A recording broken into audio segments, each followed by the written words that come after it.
So you've been trying to learn jazz tunes on your own standards, maybe for many years, and you keep hitting various roadblocks. So today I'd like to help with some practical tips of how to break through that.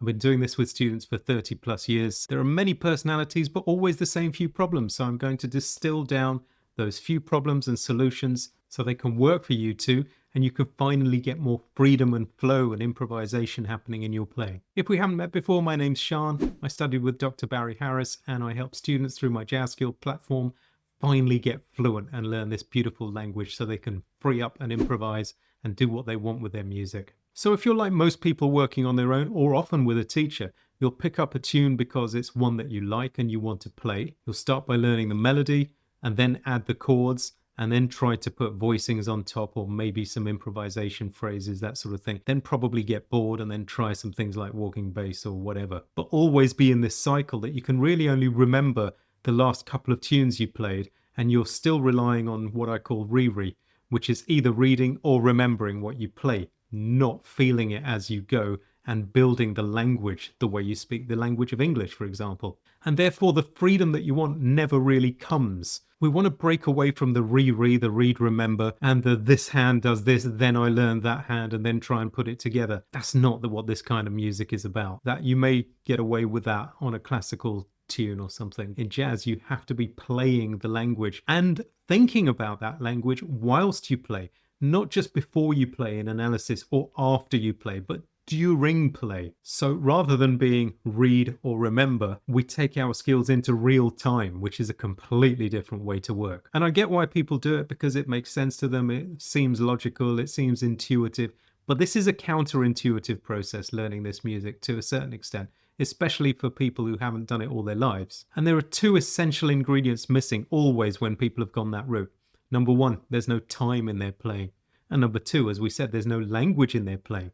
And the improvement is going to come through language. So if you go to a teacher and then say, well, that's what I can do, and it's very robotic, how do I now improve? And you say, well, I've heard other people doing voicings and ninths and 13ths, and I heard a lesson about you can play the sharp 11th on things. And then I heard another guy saying I should play walking bass.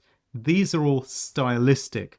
They're not substance. So the focus needs to come away from the decoration and go into the building a solid structure that can't crumble under pressure. And that pressure could be playing at a slightly different time, a tune that you haven't played for 5 months, playing in a different key. Now, a lot of people will push back and say, oh, but I don't want to play in different keys, and I don't want to play in a band. I just want to play for myself at home. But that's the language demands that you understand how keys work, so you can understand what you're playing in the key that you're playing it. Forget about if you're going to be accompanying a singer who needs it in a different key. That's not even the point. So let me show you practically what we're talking about. Let's take a tune. Hopefully you already know that in the key of C we get chords 1, 2, 3, 4, 5, 6, and 7. And you're seeing their names on screen now. So let's just take one little principle today, which is when we're arriving at chord number 4, F major 7 in the key of C, we will often, not always, but often have its 2-5 before it, just to lead us there. So we'll often go G minor 7, C7 before the F major 7. Even though it seems like we've now got two chords that are not in the key. They are designed to take us to a chord that is in the key. Keep that bit of information as we explore these few tunes coming up. So a typical situation, a student says, I really want to play Misty and I've been trying to do it, but where do I go from here? So here's Misty in the key of E flat, which is its original key. Or they'll say, can you play it for me? Because my chords are boring. So, okay.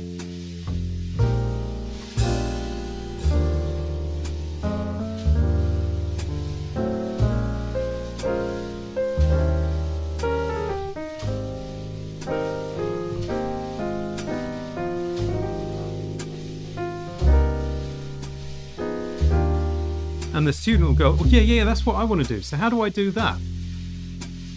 And then I might say, well, first of all, I'm playing movements on some of the 2-5s that go to chords in our key. Do you know what those are? A typical example would be, he doesn't know that this is chord 1, 2, 3, 4, 5, 6, 7 in E flat, and he's trying to play the tune. He doesn't know that progression that we just looked at in C, that equivalent of G minor 7, C7 to F major. Doesn't know how that goes in the key of E flat. Doesn't realize it's already happening in his tune.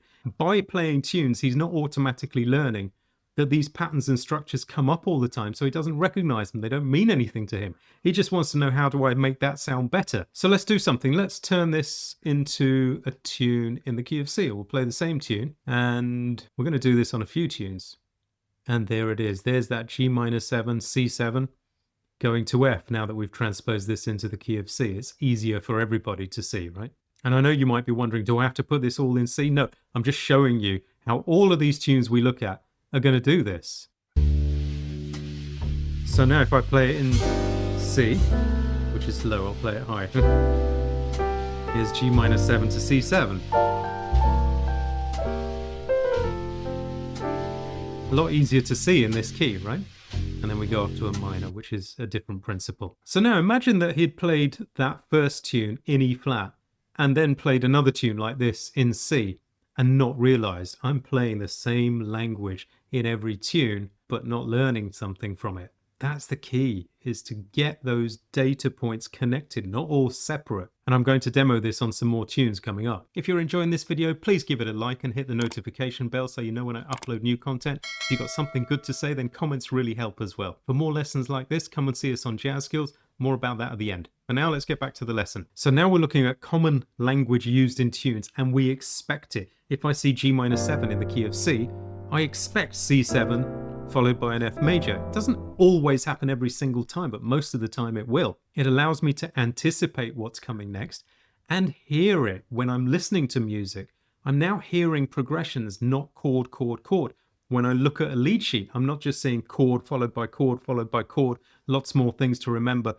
I'm seeing a collection of chords, which are progressions, and these are our building blocks in jazz. And it helps people's ear to develop around these progressions because they get used to hearing them and seeing them and recognizing them, rather than say, oh, my friend can play by ear, I just can't.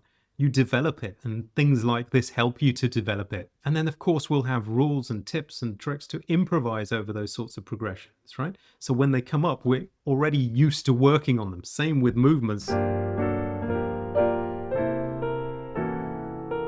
If you've done that once, then why not do it in the different keys you're playing in the same context? And you start to build up skills, not just tunes that are rigid and robotic. So let's see the next tune. Let's take, what's this? There Will Never Be Another You. Normally in the key of E flat.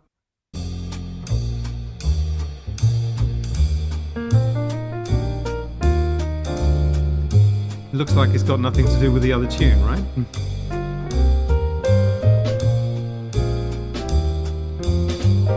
For the section we just played, if we put this into the key of C, look what we just got.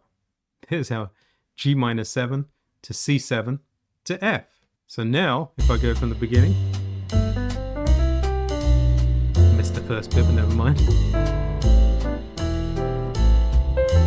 G minor 7, C7. So this is another tune that 2 5s to its 4, right? Let's look at the next one. Here is Lady Is A Tramp. Okay, this is the key of B flat. See if you can spot where this same principle's happening in B flat.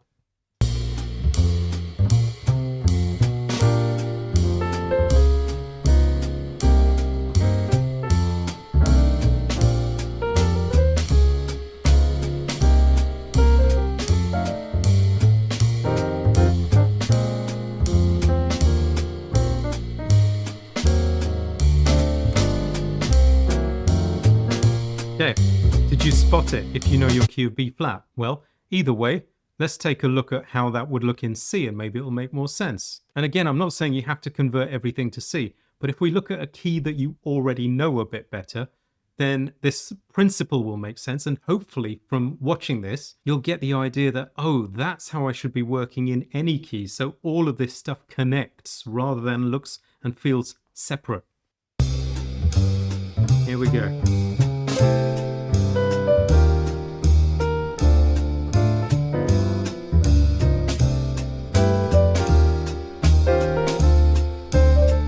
Here it comes.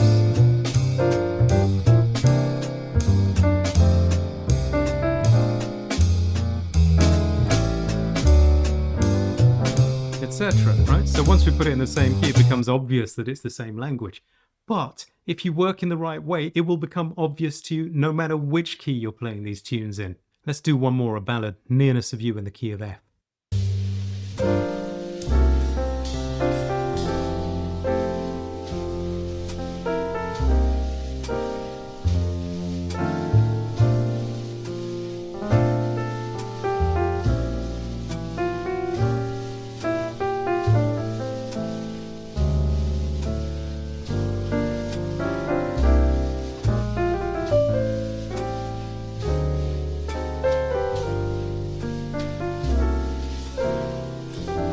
Did you spot, if you know your key of F, did you spot the 2-5 to the 4 that we're talking about?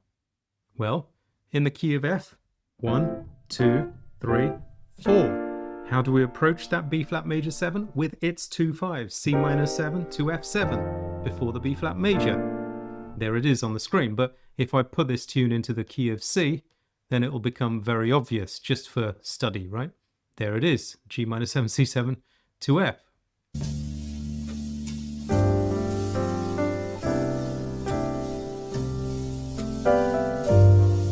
Right there. So now we have lots of data points that start to connect.